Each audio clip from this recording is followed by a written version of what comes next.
I'm Andy Hall, Senior Solutions Architect with AWS. In this third video, I'm going to continue where we last left off and show you how to stand up a full CI/CD pipeline using AWS CodePipeline, AWS CodeBuild, and AWS CodeDeploy to automate the deployment of application changes. In order to start, I'll have to create a new AWS CodePipeline by clicking on the Create Pipeline button. I'm going to specify a name for my pipeline. In order to make it obvious to people that this pipeline is used for my application, I'm going to set the name to ECS ASP.NET Core, which is the name of the application. Additionally, I want to use a new service role that is correctly configured for my setup. In order to do this, I'll make sure that the new service role option is selected, along with filling in the name of the role and ensuring that the Allow AWS CodePipeline to create a service role so that it can be used with this new pipeline checkbox is checked. Once that's filled in, I'm going to move forward in the configuration by clicking on the Next button.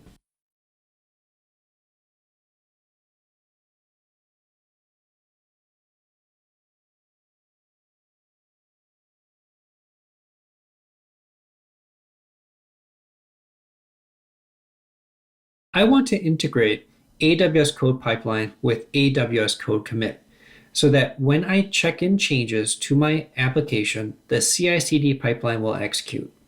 In order to do this, I'm going to select CodeCommit as my source provider.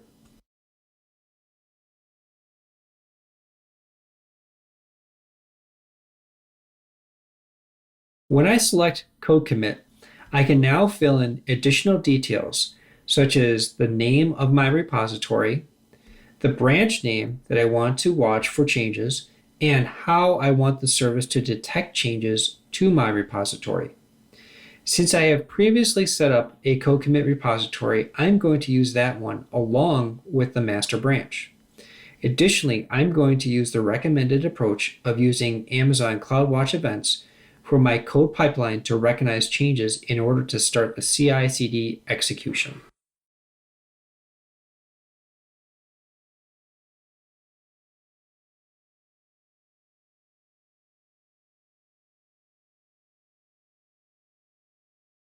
At this point, I can set up my build stage of the pipeline. Since I'm going to use CodeBuild, I'm going to select that from the available build providers. When selecting CodeBuild, I'll also need to specify the AWS region that I want this pipeline to run in. I'm going to use the default value, which is my current region. The next thing that I'm going to do is set up my project within AWS CodeBuild. In order to do that, I'm going to click on the Create Project button. This will display a new page for the setup of the build project. First, I'm going to specify the name for my build project. To keep things consistent, I'm going to set it to the name of my project.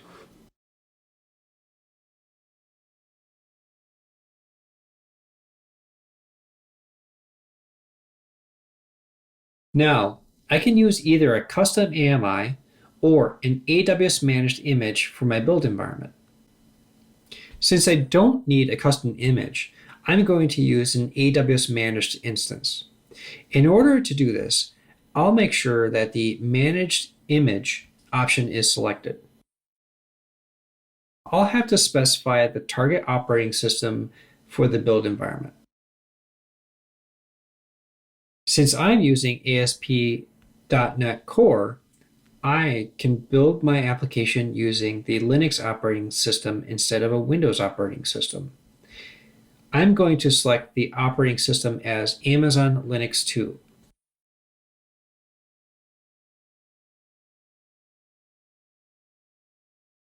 Additionally, I'll set the runtime to standard since that has everything that I'll need. And lastly, I'm going to use the latest x86 image.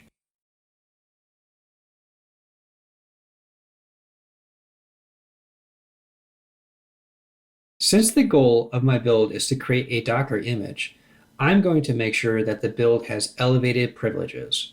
To do this, I'm going to click on the Enable this flag if you want to build Docker images or you want your builds to get elevated privileges. Since I have an existing VPC, I'll want to make sure that I'm using it for the build. In order to do that, I'm going to specify the VPC so that the AWS CodeBuild project can access it.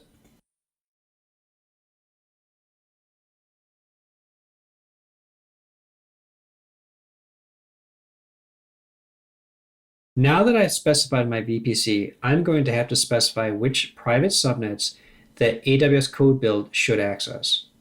I'm going to use two private subnets that are in different availability zones.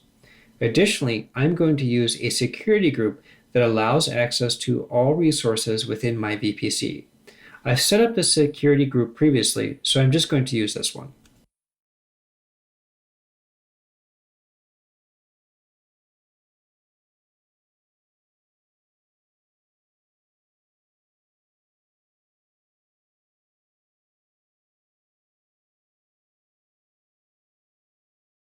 In order to ensure that my setup is correct, I'm going to click on the Validate VPC Settings button. If I didn't have something set up correctly, this will call out where the error is.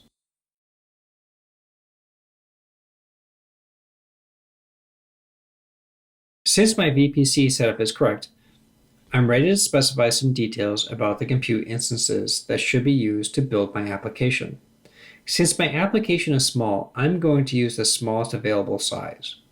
In your case, you might want to select an instance that has more available RAM and vCPU.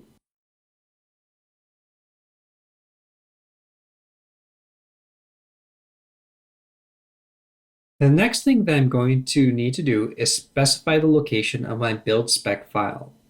This file is used to list the necessary steps to build the application. We'll cover the contents of the build spec file a little bit later. For now, let's assume that we're going to put the build spec YAML file in the root of the AWS CodeCommit repository.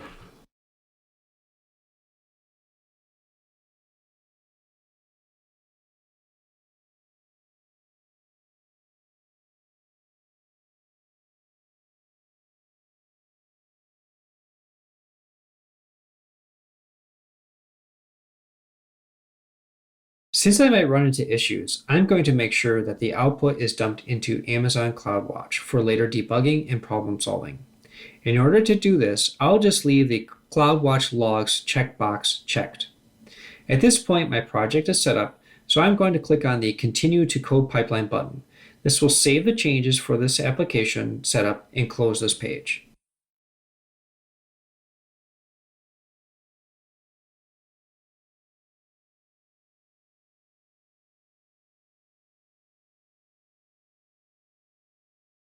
Since I created the project, it has now been populated to my AWS CodeBuild configuration page. I can now move to the next part of the configuration to set up AWS CodeDeploy. To set up the deploy stage of the pipeline, I need to select a provider for the application. Earlier, I set up an Amazon ECS cluster that is used to run my application. Additionally, I set up that cluster to use blue-green deployments. Since I've already set that up, I'm going to select Amazon ECS blue-green as the deployment type. At this point, I'll need to create a new application in AWS CodeDeploy. To do this, I'm going to click on the Create Application button. This will open a new page for me to fill in my application details.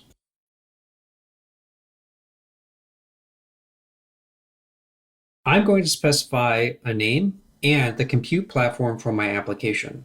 I'm going to use the name of the application and use Amazon ECS as the compute platform, and then click Create Application.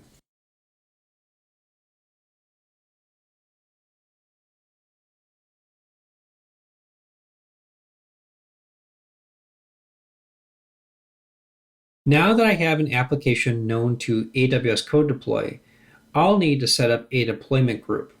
This will tell AWS CodeDeploy where to deploy the application to. In order to do this, I will click on the Create Deployment Group button.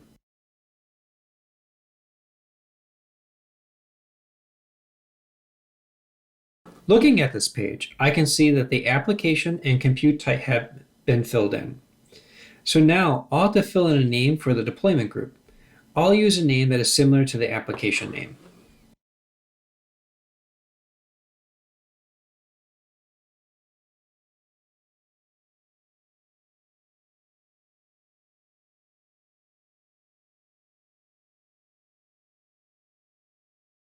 Now I'll have to specify a service role for the deployment to run as.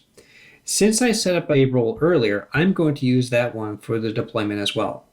I'll set the role to ECS CodeDeploy role that I used earlier.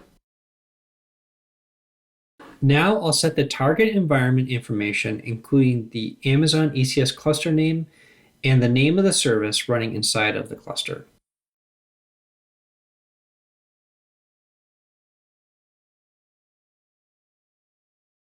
At this point, I'll also have to configure the deployment to update the load balancer that is used for my ECS cluster. Along with the load balancer, I'm also going to set the production listener, port, and target groups.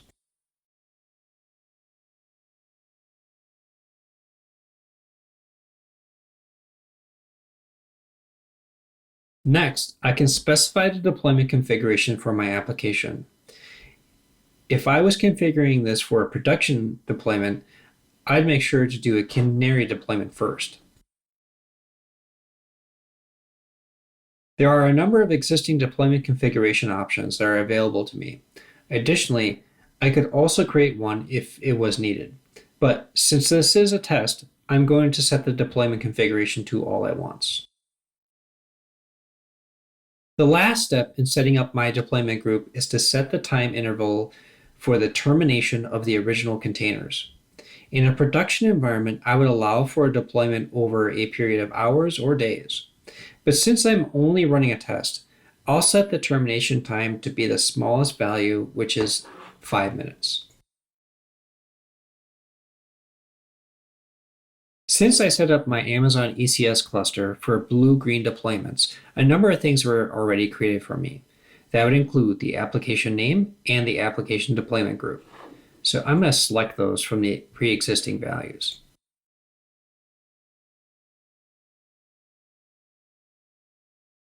Since the application runs within a container and the container runs within a task, I'll have to specify a task definition JSON file that can be used to represent the configuration of the container. For now, I'm going to say that the taskdef.json file exists and is located in the root of the AWS CodeCommit repository.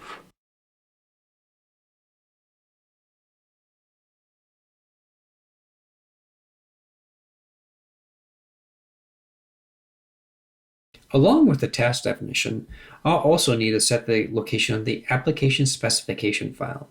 This is used to define the task definition that needs to be updated based upon the latest build. I will create this file in a little while, but for right now, I'm going to say that the AppSec YAML file exists in the root of the CodeCommit repository. Now that I have everything configured for my AWS CodePipeline, I'm going to click on the next button to review all the settings before I create the pipeline. At this point, I can see the configuration options I have specified. Since I'm good with all these settings, I'm going to click the Create Pipeline button to create. Now that the pipeline is created, an initial build will be executed. Since I haven't created the build spec, app spec, and task.def files, the build will fail.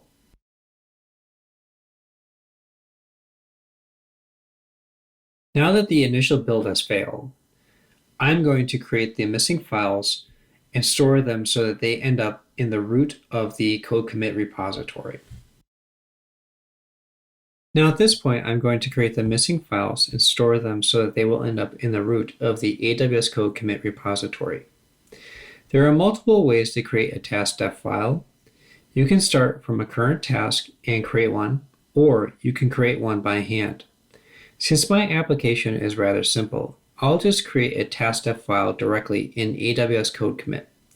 First, I'll navigate to the AWS CodeCommit repository.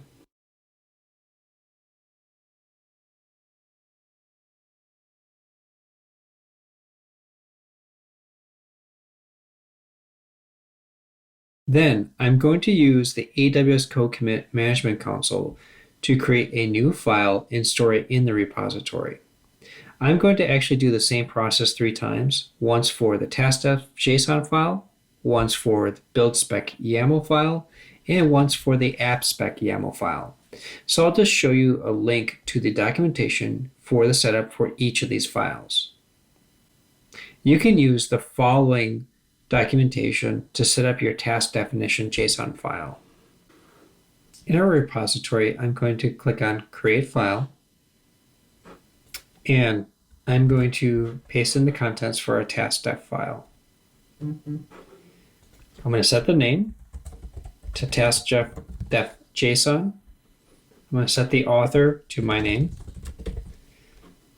I'm going to supply an email address. And I'm going to supply a commit message.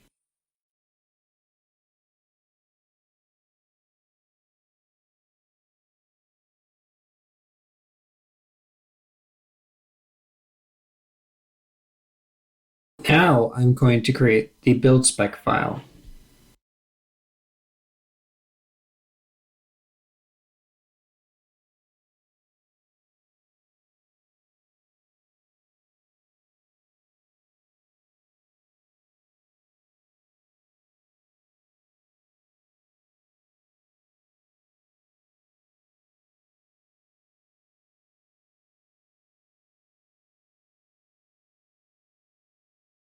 And lastly, I'm going to create the appsec file.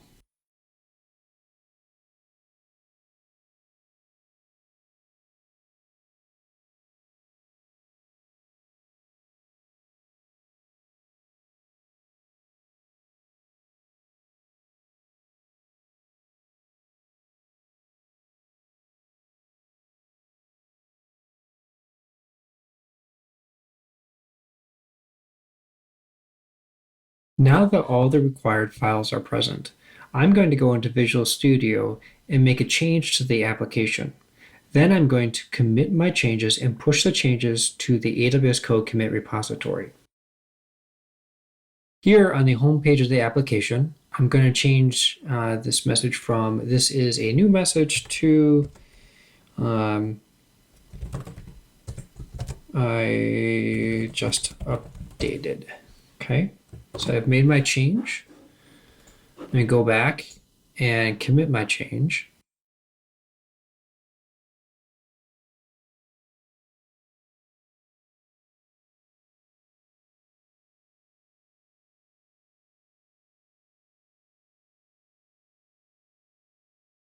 And now I'm going to go ahead and sync my changes with the repository. This is going to push the changes up to CodeCommit.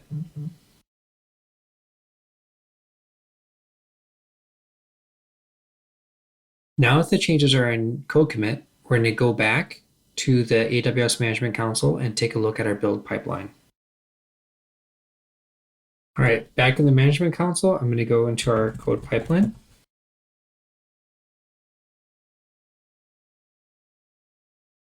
You can see our pipeline is currently in progress and running at this moment. We've gotten through the first phase, which is extraction of the source. Now we're going through the build phase of the pipeline right now.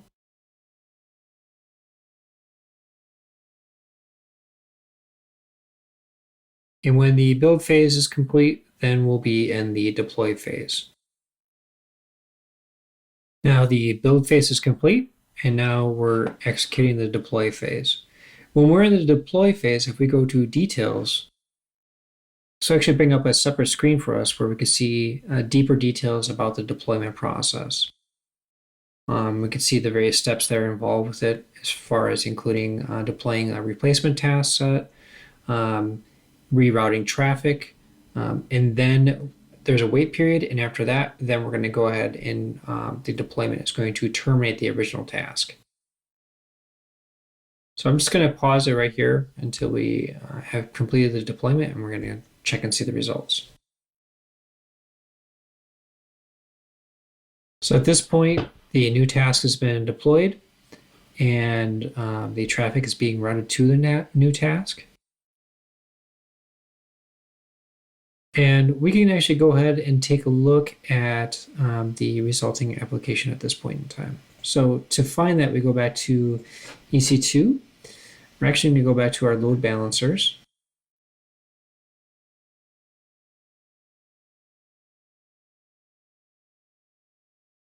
Copy the DNS name. Paste that. And verify that our application is up and running and it has the updated message. If we go back to our code pipeline and our deployment step,